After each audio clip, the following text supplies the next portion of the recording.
સમાચારોમાં આગળ વાત કરીએ છોટાઉદેપુરની. છોટાઉદેપુરના જામલી ગામે આવેલ સબ સેન્ટરને તાળા લટકી રહ્યા છે.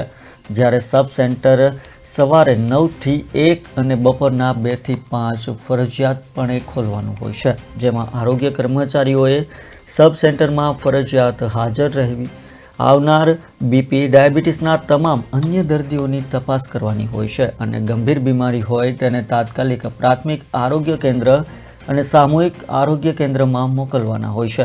ત્યારે આ સબ સેન્ટર ખુલતા જ નથી, જેથી લોકોનો આક્ષેપ છે કે સબ સેન્ટર ખુલતા નથી અને ગરીબ દર્દીઓને મફતમાં સારવાર મળતી નથી. જ્યારે કોઈ દર્દીને ઇમરજન્સી સારવારની જરૂર હોય તો 30 કિલોમીટર દૂર છોટાઉદેપુર ખાતે જવું પડી રહ્યું છે.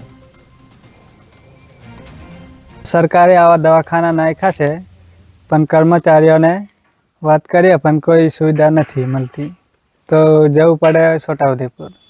હું માંગ કરતો તમારે તો ચાલુ થવું જોઈએ. કર્મચારીઓ સામે કાર્યવાહી કરી હતી.